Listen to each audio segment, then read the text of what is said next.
start our normal process, and so we need to have the roll call, please. Richard Farias, Lawson Picasso, Diana Martinez, Frank Gonzalez, Cliff Soloway, Raquel Zapata, Present. Adelita Cantu, John Present. Kelly, Here.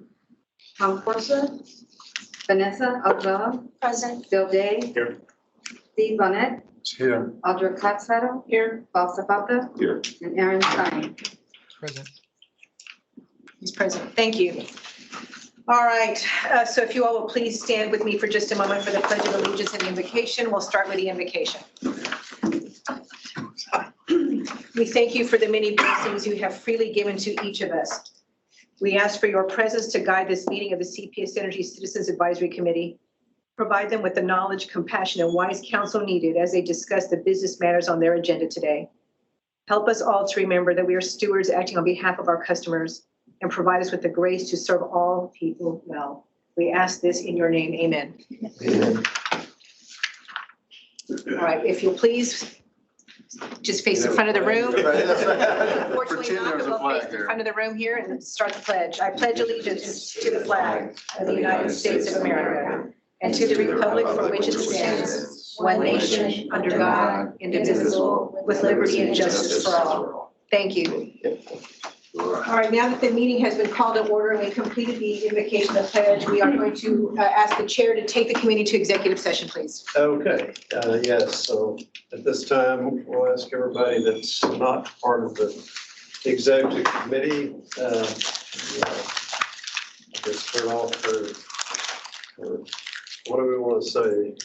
We are now transitioning into executive session. Turn it off. We are going to cease the recording at this time. Back to our general regular meeting at this point. And so the first item on the agenda there is to approve the meeting minutes from the October 11th meeting. I'll entertain a motion. To approve meeting minutes for October 11, 2023. I second it. All right, motion and second. All in favor? Aye. Very good. All right. I believe this is your. Mr. Chad Hoopengarner here to join us. Okay. So again, just to queue up this presentation, again, this is what I mentioned to you all at the last meeting, that I wanted for you all to be moving in lockstep with what the board is seeing. As you guys know, last week on the 8th, we officially launched our rate request journey. And Chad Hoopengarner, is here today to give you a briefing of what was discussed with the board. Can answer any questions that you have, and just to make sure that you're, seeing everything and staying, in tune with us, relative to what we're hearing, and where we want to go with this. So I'm going to go ahead and turn it over to Chad. Okay, let me take a sip while we're going. Please do. Thanks for being here, Chad. We appreciate it. And just, Yvonne, who's driving? Am I driving? We're driving over Oh, here. okay, great, thank you. Okay, well, it's great to be here again today. Can't remember the last time I had a chance to speak with you. My name is Chad Hoopengarner. Just to orient you to who I am and where I am within the organization, I work with Corey Kuczynski, our CFO. I'm responsible for leading all of our financial planning functions. And so essentially my team is the group that sort of pulls all of the numbers together and says, hey, it's time to go ask for a rate increase if we need it, okay? And so that's kind of how to orient myself within this conversation. The last couple of months, you've heard from Corey and then from Geronimo about sort of kind of previews of our upcoming rate request. And then as Yvonne said, last Wednesday on November 8th, was sort of the first day that we really talked to lots of people about the specifics of our rate request. And so the flow of the conversation today, if you flip to the next slide. Yeah, next slide, please. I'm going to start with kind of connecting us back to Vision 2027 and giving context from the last rate increase in the last kind of 2 years. And then I'll talk about the actual rate request, the numbers, and what's driving the request. I'll talk about the changes that we're making within our customer assistance programs. And then, and what we're doing in the community to outreach and engage the community and get input from the community. And I'll end with how this whole thing is going to impact our financial situation and what maybe the next couple of years looks like in terms of our rates, okay?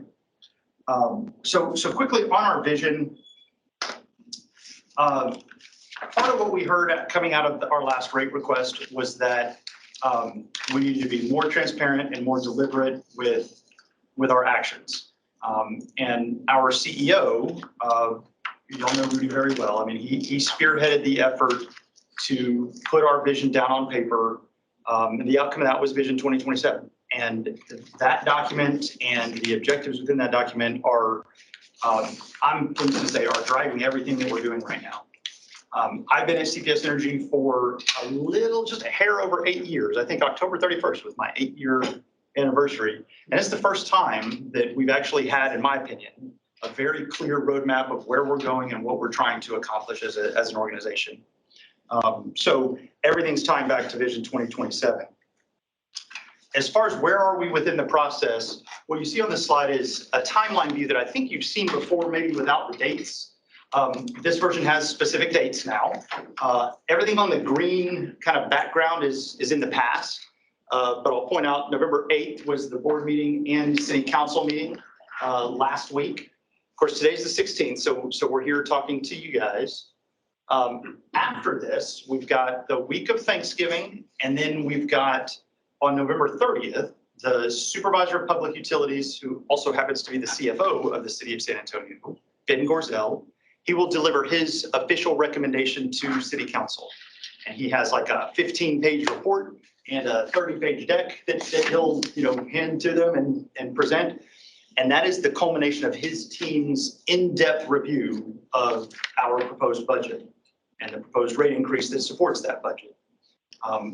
My team has been working with his team for the last 3.5 months, since early August.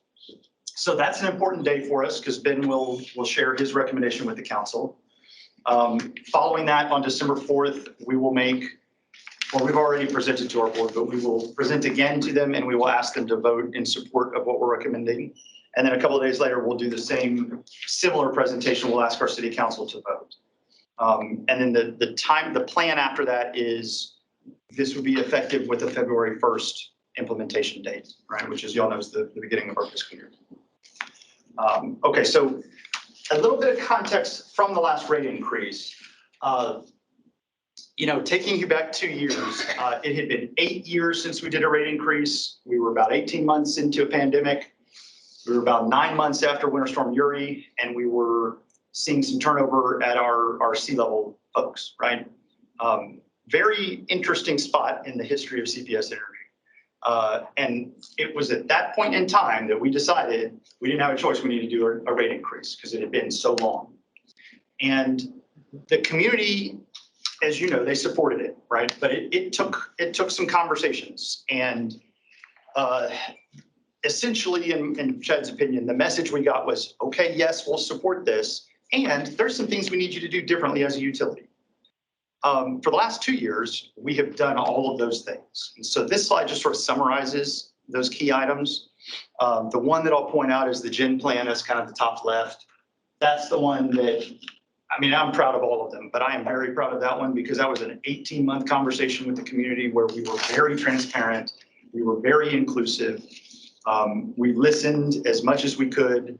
And the outcome of it, I think the entire community supports. It's a balanced outcome between cost and renewables and availability and reliability. It's just a really great solution. And I think the whole community came together for that. So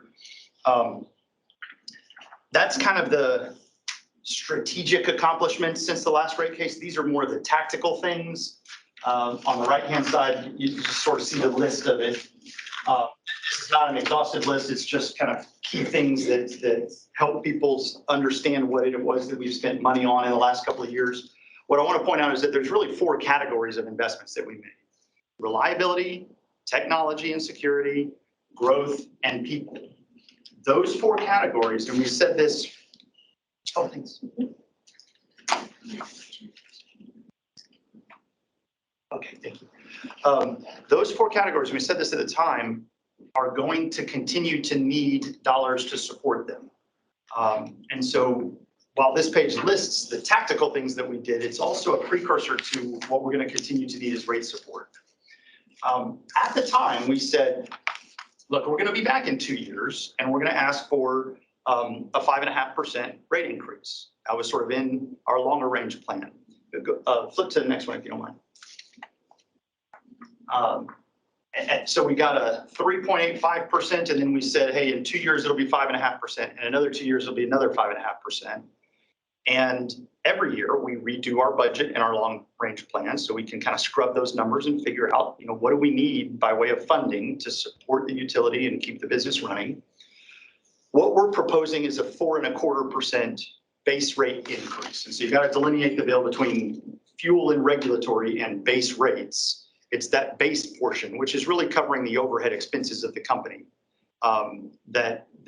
and the operating expenses of the company, the capital investments. That's the piece that's increasing, that we would propose increase by 4.25%. So we've got a question. Forecasting the 5.5, is that just on the base rate as well? Okay.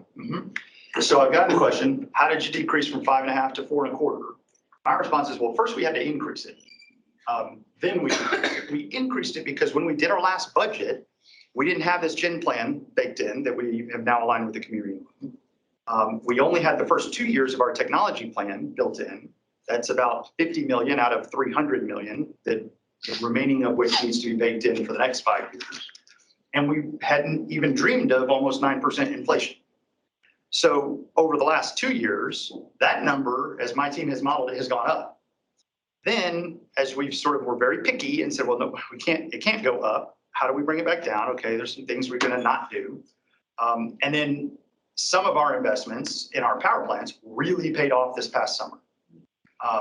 And I mean, we had a phenomenal wholesale year because our plants were up and running. And it was sort of the magical event of our plants are up and running, and there was constraints in the market, and so wholesale prices rose through the roof, and we were able to take full advantage of that. And so we're using that money for some of our upcoming expenses, and that's allowing us to ask for a little bit less. It's the equivalent of about $85 million a year, and the resulting bill impact for residential customers is a little less than $5 per month. Mind if I ask you a question on this? Yes, So in sir. your forecasts, when do you anticipate, if this were to pass, when would your next rate increase be? Your financial In forecast? 2 more years. 2 more years, 2 so more it'd years. still be a 2-year Yeah. term, okay. Yeah, and I'll talk about that in a little bit. Okay. Okay, so this is the detail on the next level of detail, I should say, around our budget, our O&M and our capital plans. And so the blue bars, the way to read this is on the left-hand side of the chart, those 5 bars are 5 years in the past. Then you got kind of the muted bar, that's this year, our estimates for where we're coming in this year. Then you got 5 more bars, and that's our projection, our budget, that the rate request is designed around, okay? The blue portion is O&M.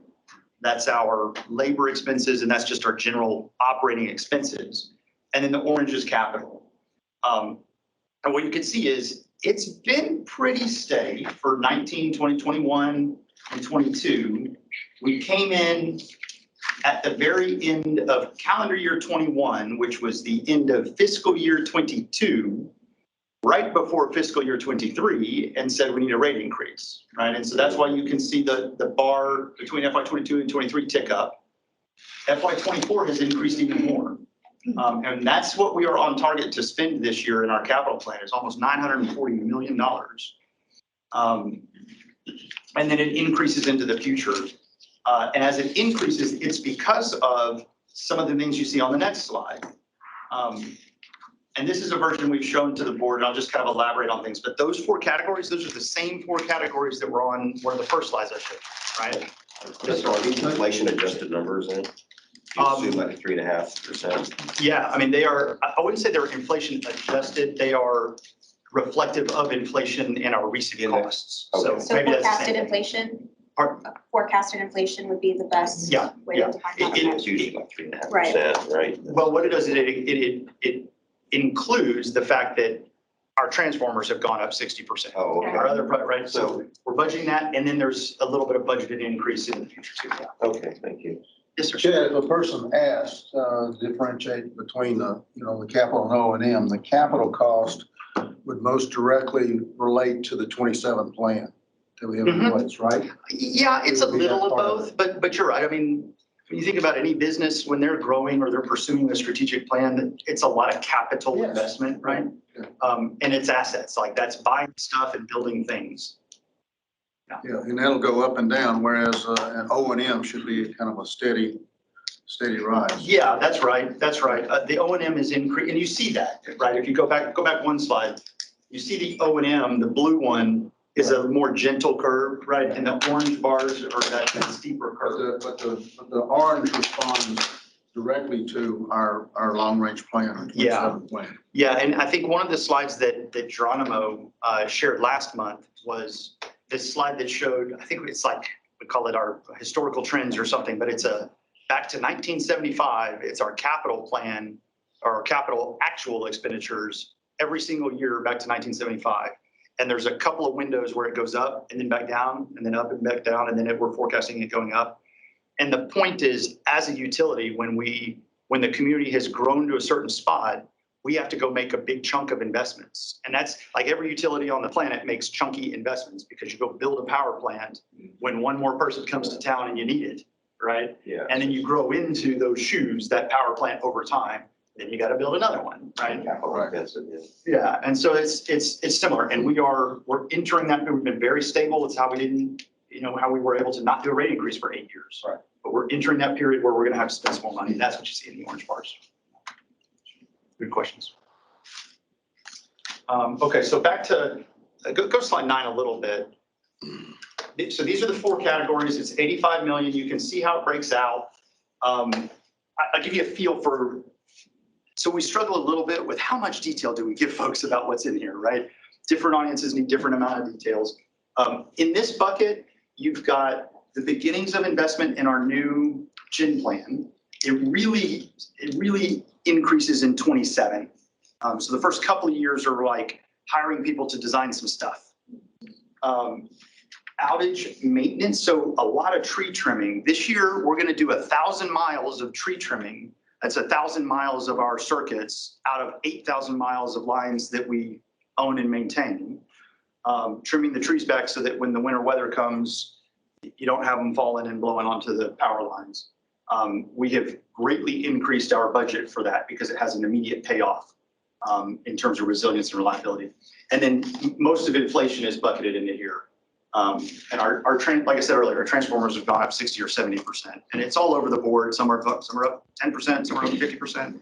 It just, it's hard to characterize, but y'all all know, you've been feeling it when you go to McDonald's or whatever. Like things are expensive. My coffee used to be $1, now it's $1. Oh, Yeah. $1.79. I couldn't believe when I left Starbucks. I was ashamed. Oh, I know. Yeah, just don't ever go to Starbucks. No, That's the worst. my stars used to get me like a full coffee, now it just Is laughs that at the me. truth? More Okay, and more. technology and security. You guys have heard a lot of presentations on the technology system, right? We're basically operating off Windows 95. Yeah. It's kind of silly.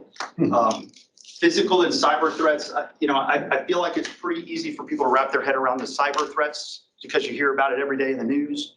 Physical, this is astounding, but folks have been using our fence lines for target practice, and it costs money to hire people to go out and guard that stuff. So that's built in.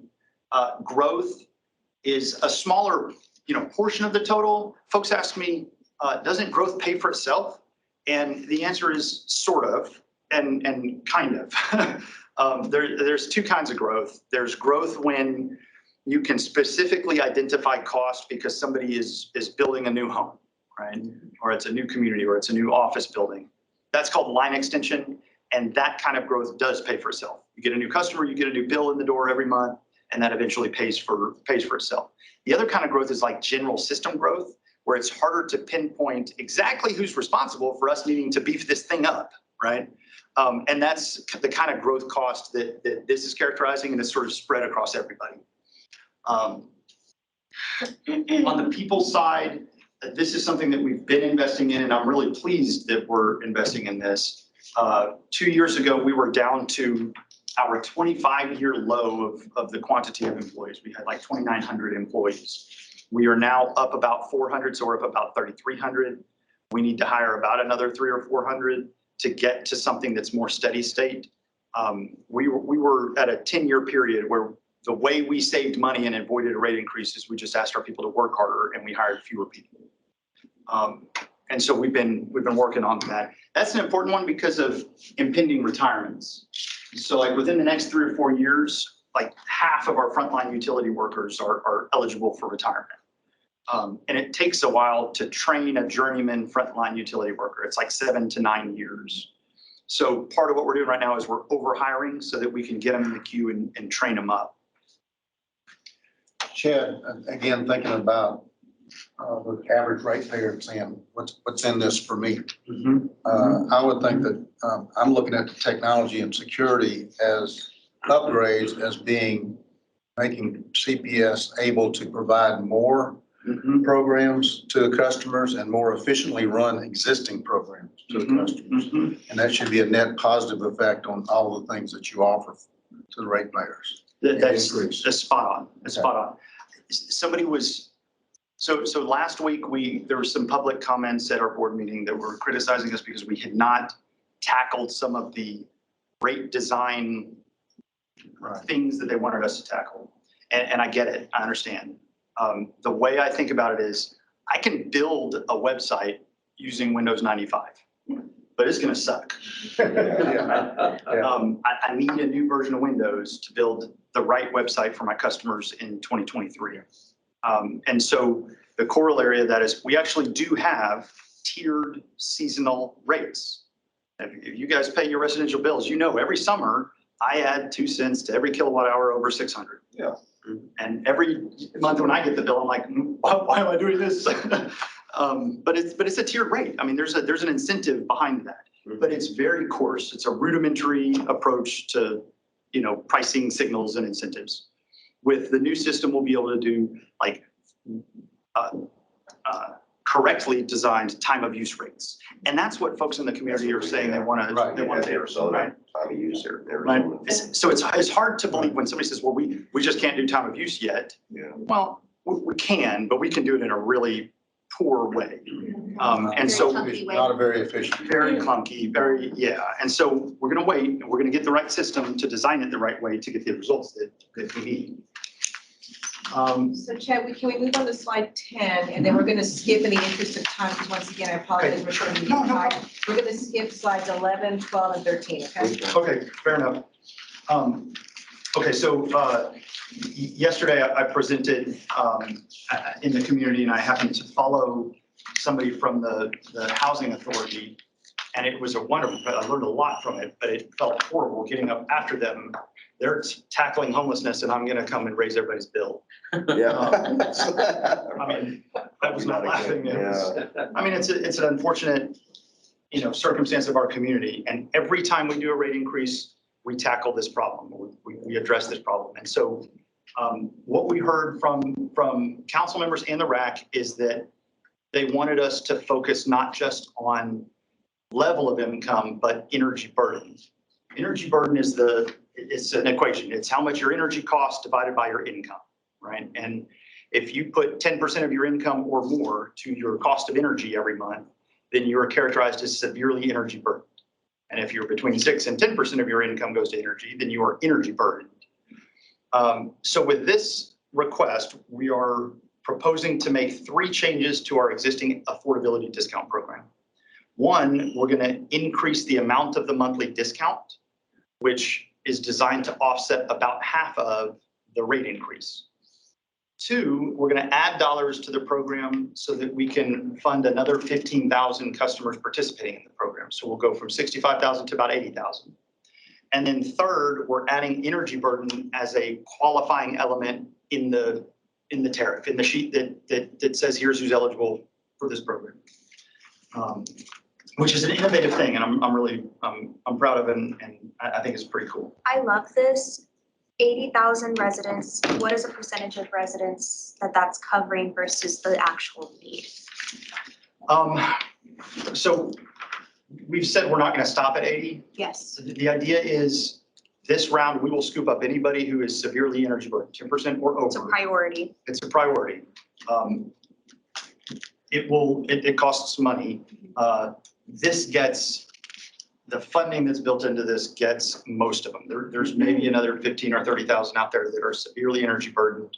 But we're not going to say no to them. If we can outreach to them and get them to sign up, we will sign up to them. We'll sign them up for the program. So you're able, because you're identifying these people obviously based on their bill, certs, different things. So you're not going to wait for them to reach out to you, or there'll be a notification going out to them to say, hey, there's something here that can support you guys? Yeah, there is Okay. proactive outreach. They do block walking. At many community events, they have tents there that Like a talk about bill all the slip? assistance. Like something in their bill, like is there I don't know if they do direct communication to them? That's what I'm asking, because Okay. again, those households that are are usually impacted by these burdens don't necessarily have the time or bandwidth to get out to these community events. And so something that is directly like given to them as like, hey, we have something to support you, I think would be a lot, not that this is not efficient, but it Yeah, would just, right, it would be immediate response from them to get them to on board.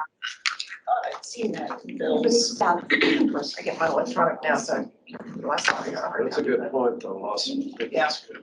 I feel like we are doing that. I just don't know. Do you know, Corey, are we doing? I don't remember. Okay. I mean, we target, the block walking is targeted by the census data, so that's how we know where to go in the first place. If we are mailing, that would be the same group. Okay, so flipping forward a few slides. Let me hit 14 very quickly. So coupled with this rate increase, we are also required to ask approval for a regulatory asset. This is an accounting tool. Now, we've already faced some obstacle with this because people are drawing a corollary to the last rate increase when we did a regulatory asset. It's called the exact same thing. That one was because of Uri winter storm costs, and it was an increase to customers' bills. This one has nothing to do with customers' bills. It's purely updating an accounting treatment of some employee benefits expenses. We're not increasing employee benefits. It's just treating them a certain way so that we don't have to build it into our budget, how we've historically done it. It is no impact to customer bills. So it's kind of we have to get approval to do it, but there's no impact other than to our accounting team, basically. Okay, next slide. So this is kind of the outcome from a financial health point of view.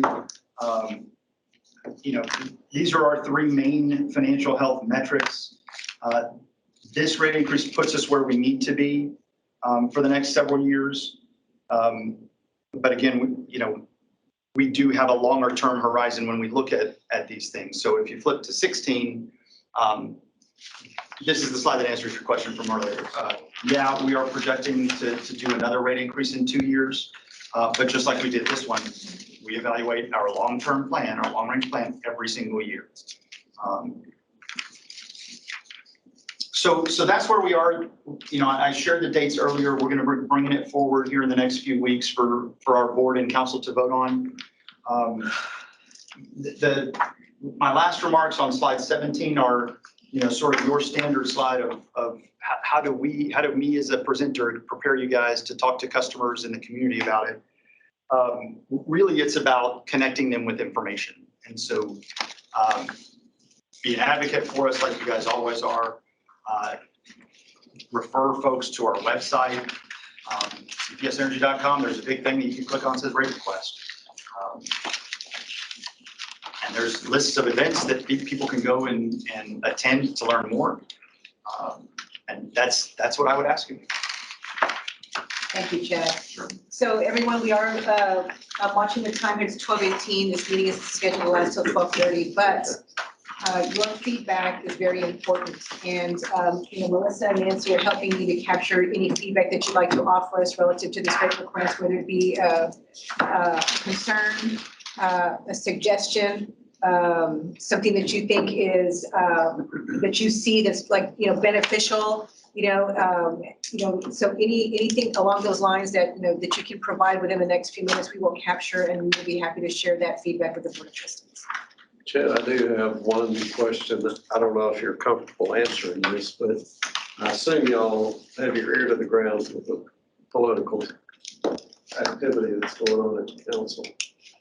Are you getting any sort of sense of a positive or negative reaction to the, or you not comfortable saying that's okay? Well, I'm going to give you my optimist answer. We are going to be successful. I mean, I think all of us that have had the time to delve into this understand the need for it. That's, it's not a question.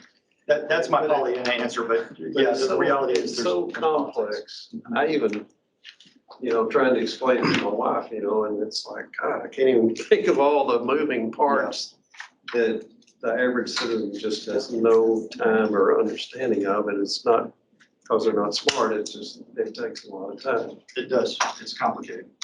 Yeah, it's complicated. I think we've done a lot of outreach. Yvonne's team has actually done a lot of work setting up outreach in each district. And the best we can do is just to be out there and talk as often as possible.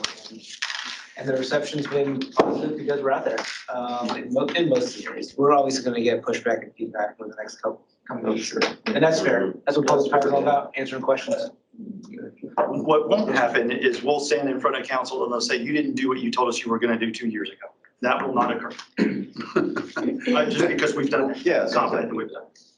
Stephen Bonnet, you have a question? One of the things that'll, when you say, what do your customers want to know? They're going to react to what they've been reading in the Express News, which is always, good for reliable information to the average citizen. But there's some real concerns, and it came up at the board meeting, is the continuation of carrying the 200 million plus debt that's owed to us by some customers. And the natural question is for the average citizens, well, is that why you're doing this? To cover that debt, or where does that debt fall in there? How does that affect CPS? And when can we get back to, is there a plan to get back to pre-COVID levels of debt that we should be carrying as a utility? The answer is yes, there is a plan to get back to pre-COVID levels. It's going to take a while. COVID was a long global thing that created this problem at every utility, and it was more pronounced in our community for obvious reasons. I would tell you that over the last 3 years, we have already absorbed the income statement implications of past due receivables in the way of bad debt that writes down your revenue, right? But we have like almost half, it used to be more than half, but people are paying their bills. It's almost half of that outstanding receivables are on payment plans. And payment plans are very effective at, over time, collecting the revenue. And that projection of revenue is built into the budget. Like, okay, I'm gonna recover half of it from payment plans over the next 3 to 4 years. And so in that way, I'm giving our budget credit for receiving those dollars. Now, if we don't receive them, then maybe we'll have another conversation. But as of right now, they're paying it, and it's slow, but they're paying it off, and we've built it into our financials. So it is not a driver of this rate case. It's a great question. That's what the average customer wants to know. Yeah. That's a big number, 200 million. Yeah. That's a good point, though. And y'all can tell them the short answer is no, it's not a driver of the rate case. Customers are still paying bills, just slowly. We're counting on them to keep paying their bills. All right, I guess we need to move on to our roundtable Any other discussion. feedback though that you all would like to have us pass along? I mean, right now, what I have is Chair Kelly's comment about, the complexity and the need for the average customer to understand it. Stephen Bonnet, the point about the unpaid bill debt, and that it's going to be important to make sure that the customers are aware that this is not part of the rate request and all of the efforts that we're doing to recover. Any other feedback that you would like for us to pass on? You all have done a very good job of getting out in the community and explaining this. I'm sure that you get people saying, what is this all about, and why haven't we been told about it? You really have done. That's true. I've seen it. Yeah. Thank you. I agree. And on that note, sir, thank you. Nancy put together a flyer for you all that was emailed with the agenda of the events we have on our website. You are welcome to come join us, see us as we interact with the community. And, you can always introduce yourself to community members and let them know that you serve on this committee and help us answer some of the questions as well. So. Cool. All right. Thank you. Chad, thank you so much for your time. Yeah. Thank you. Thanks, everybody.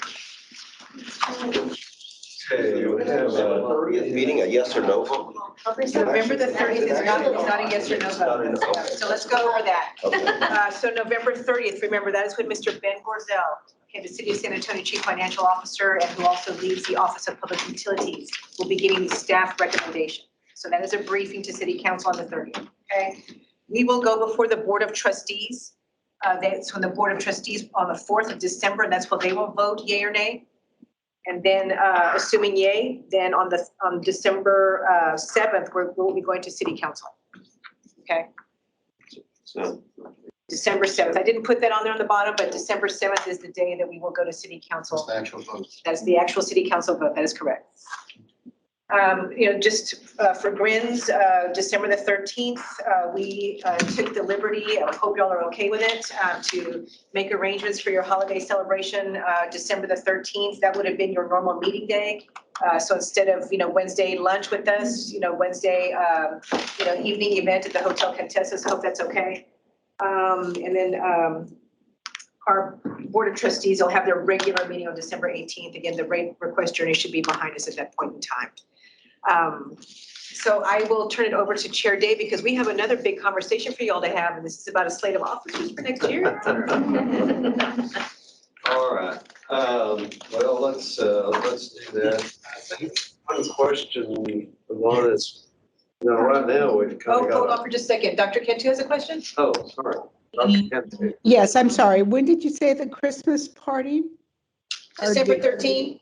Okay. Sorry, I'll be on vacation in Amsterdam, so will not be. Oh, what a shame. I don't believe that you're too sorry. Not really. It was sarcastic. Cancel that. Sorry, I'm on vacation is like an oxymoron. All right. Okay, I guess among the question I would have, when we're talking about the ordinance for next year, what about our hold on replacements?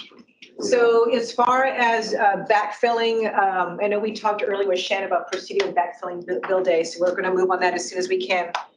But as a general rule, what we need to do is we need to complete this process of y'all's new future state, get that approved by the board, then we can move ahead with the backfills. So the hold will stay until we get that resolved. For just a little bit longer, yeah. Sorry, Bill.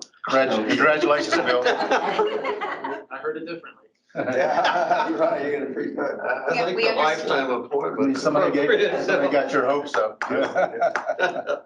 We understand though, if you're unable to serve on these remaining few meetings, we understand. No, and all. But we're grateful for the fact that you've been very gracious about this. Happy to get a free lunch. It was such fun. All right.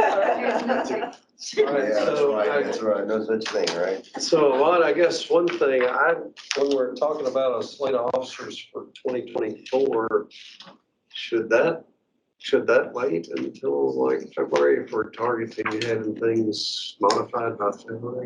I don't think so, Ashley, because we're not talking about changing officer positions, so I don't think we need to wait on an election for officers, do you? Yeah, because that's all of the stuff y'all talked about today, we didn't talk about changing the officer. The process, yeah. And like we said, like it's an evolution of the CAC, so I don't expect that to change, but if there was a change, we didn't anticipate, it would just be implemented as time is moving along. Because the changes that we're talking about really are about bringing on new members and backfills. This is an existing Yeah. group, so, Right. it'd be okay. Okay, so, But that's a There's a good question, backbone thank you for for any asking. well, I mean, I'm just trying to Oh, thank you for make sure asking. we're not missing a moving part there. Yeah, thank you. Because it is, this is potentially a fairly dramatic change in how the CAC is set up and what our goals are. Okay, so now we'll be taking over as chair and Dr. Cantu is what is the term? Vice chair, she's vice chair right now. So we'll need to select one person then for, I guess what's that term? Chair-elect. Chair-elect, okay. So that's really the position we're looking for, right? We're looking for a chair-elect and also vice chair. You said Dr. Cantu. She's vice chair, but if Dr. Cantu wants to remain vice chair for another year, then she has to throw her hat in the ring. If somebody else wants to throw their hat in the ring for it, they have the option to do so as well. Oh, okay. Because vice chair doesn't move, we don't, it's not succession, but chair-elect is. Check. Oh, okay. Can we have a definition and the duties of each position before we move forward with who will accept that role? What I have is what's in the bylaws. And so as far as chair-elect, the duties of the chair-elect include but are not limited to acting in lieu of the chair in the event of the chair's absence or inability to perform the role, exercising all authority and discharging all responsibilities of the chair, and serving on the executive committee. Vice chair duties include, not limited to, acting in lieu of the chair-elect in the event of the chair-elect's absence or inability to perform the role, exercising all authority of the chair-elect, and being on the executive committee. You will remain as an officer because you'll be immediate vice chair. Yeah, whatever that's called, whatever. You move up to chair. Yes. So the natural progression would be for the vice chair to move to chair-elect. It's not in the bylaws that that's a succession role. I'm sorry? It's not in the bylaws that that It's is a not succession automatic. role. That's But out. it's a something that We've kind of traditionally. So vice chair, would Assuming that, logically happen. yeah, assuming that Dr. Cantu is interested. Right, Right. right. Now, are we I doing? guess that's why I got confused, because I thought That moved up, yeah. did move up. yeah, the bylaws don't state that the vice chair moves up. Now, if the vice chair is interested in throwing their hat in the ring for chair-elect, they can do that. If the vice chair wants to throw their hat in the ring to stay in vice chair, they can do that. Someone else can throw their hat in the ring to take on the role. Dr. Gunther, do you have any opinions on this discussion, given that it would directly impact you? Yeah, exactly. No, not at all. I mean, I'm willing to throw my head into the ring if nobody does want to do that for the coming year. I'm open either way. For which role, Dr. Cantu? Well, we have a chair for the coming year, correct? Yes, so we need a chair-elect and a vice chair. Who's the chair-elect? The chair-elect for this year will be a chair next year, correct? Correct. Right. Okay, and so then a chair-elect, I see a chair-elect and a vice chair are open for the following year is what you're saying, correct? That is correct. Right. Oh, okay. Sure, I can throw my hat into the ring for either one. But I don't want to dissuade anybody else from doing that as well. Just tell you, this is what I want to get. So we'll put the winner, yeah. Are we doing nominations live now, or is Yes. this something that we want to turn in the You next can week or ponder two? if you so choose, but we Yeah. would need to have the slate finalized before the December the 13th Right. meeting. So if I look at the calendar, bear with me for just a moment. Why don't we set a date? Let me look at the calendar. Let's get through the Thanksgiving week. How about that? And why don't we just say that on November the 30th by close of business, please send an email to me and Velma, letting us know if any of you all are interested in either vice chair or chair-elect. Okay. If we end up with more than one person who throws their hat in the ring for one role, then we will go ahead and we'll have to call for an election via email. So how, Ourselves, that what's happening. Yeah, but we can also nominate Yes. someone else. Yes, you can. By email too. Yes, you can. And we're not going to do any nominations today? You're welcome to do Okay. so Yes, we if you can. like, but to Yeah. accommodate the ability for folks to ponder on it, we can keep it open until the 30th. Yeah, okay. So- Keep it open either way, okay. yeah, so I think we should go ahead since we're all together. Let's go ahead and see if anybody is interested or has somebody they'd like to suggest for one of the two I'd like positions. to ask Lawson if she's interested. She was a nominee Right. last year. That's what I That's was right. thinking too. I think she'd be I love excellent. that. I love that for us. I would love to have her be chair-elect or vice chair. Awesome. Do you have a role preference? Whatever you all want.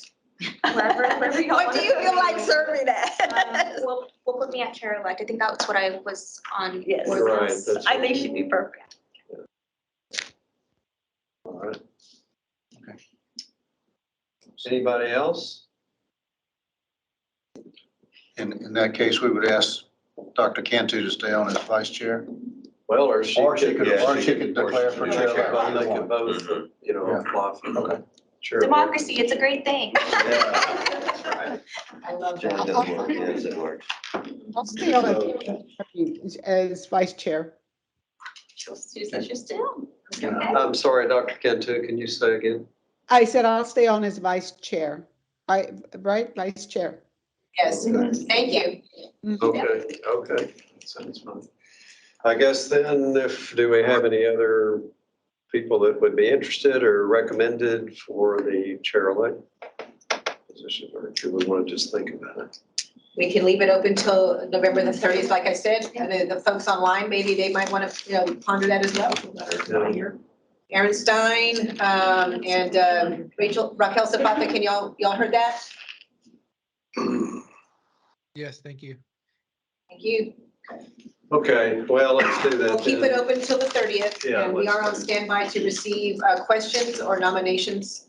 So we have one nomination, B. Lawson, which we're chair-elect, and so we'll see, and Dr. Cantu, I'm fine with it just saying that if she wants to continue as chair. She wants to continue. Vice chair, I think we should just go ahead and let her do that.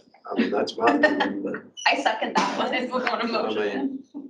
Or Yeah. Chair Kelly, if you would like to just poll the room and see if folks want to take a vote now, you're welcome to do that as well. Do we need to consider those who aren't present today? Yeah, I don't know if we should be taking that. We have majority, don't we? We're gonna leave this thing open. till the 30th. Yeah, just leave it open till the 30th. Give others an opportunity. let's do that. Let's go ahead and leave it open until the 30th. Right. We've captured that, thank you. Have a chance to play it. Okay, let's see, how are we down on our What we time? did last year, just so you know, if we have, what we did last year is we sent out a survey monkey and let people cast their votes anonymously that way. That's So we right. would model that again. Yeah, that's a great idea. So we'll do that on the 30th.